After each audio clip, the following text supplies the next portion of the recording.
नाशिकच्या ऐतिहासिक काळाराम मंदिरात एक ऐतिहासिक क्षण संपन्न झाला। काळाराम मंदिरावर धर्मध्वज माजी राष्ट्रपती रामनाथ कोविंद, मुख्यमंत्री देवेंद्र फडणवीस यांच्या हस्ते फडकवण्यात आला। यावेळी मंत्री गिरीश महाजन, मंत्री दादा भुसे, मंत्री नरहरी झिरवळ हे देखील उपस्थित होते। सिंहस्थ कुंभमेळ्याच्या पार्श्वभूमीवर हा भव्य सोहळा आयोजित करण्यात आला होता। पारंपरिक विधींसह ध्वजस्थापना सोहळा हा पार पडला। अयोध्या मंदिरानंतर आता नाशिकच्या काळाराम मंदिरावरही धर्मध्वज फडकवण्यात आलाय। 29 फूट उंच पितळी स्तंभ उभारण्यात आला असून तो 70 फूट उंच शिखरावर स्थापित करण्यात आलाय।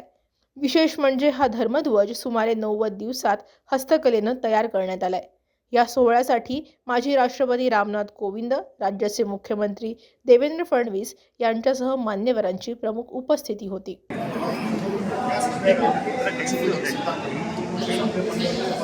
इस तरफ से आ जाओ।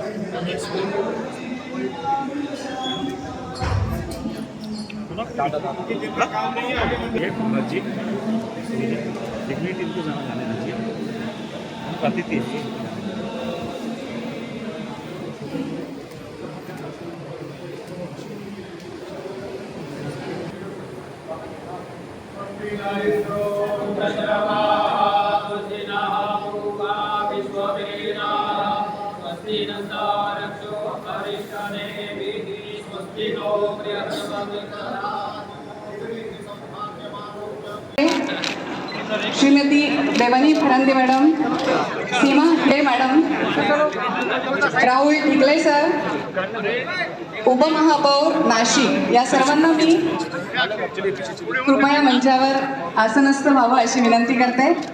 सर्व मान्यवरांचं हार्दिक हार्दिक स्वागत। महापौर श्रीमती हिमगौरी आहेर आडके,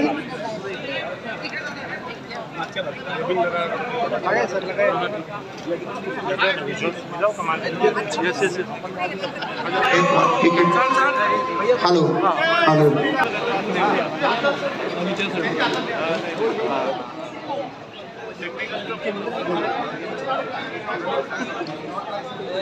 सागर जाऊ नको बरं काय, हा एक व्हिडिओ फार महत्त्वाचा व्हिडिओ काढून पाठवतो। हा भाऊ, हे थोड़ा मोबाइल खाली घ्या ना प्लीज, काही लोक प्लीज मोबाइल खाली घ्या बरं। यतीश खाली घे। सर्व मान्यवरांना ध्वज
ध्वजाची अत्यंत उत्कृष्ट प्रार्थना आहे, अत्यंत उत्कृष्ट अशी 1-2 मिनिटं सर्वांनी शांत राहायचं आहे।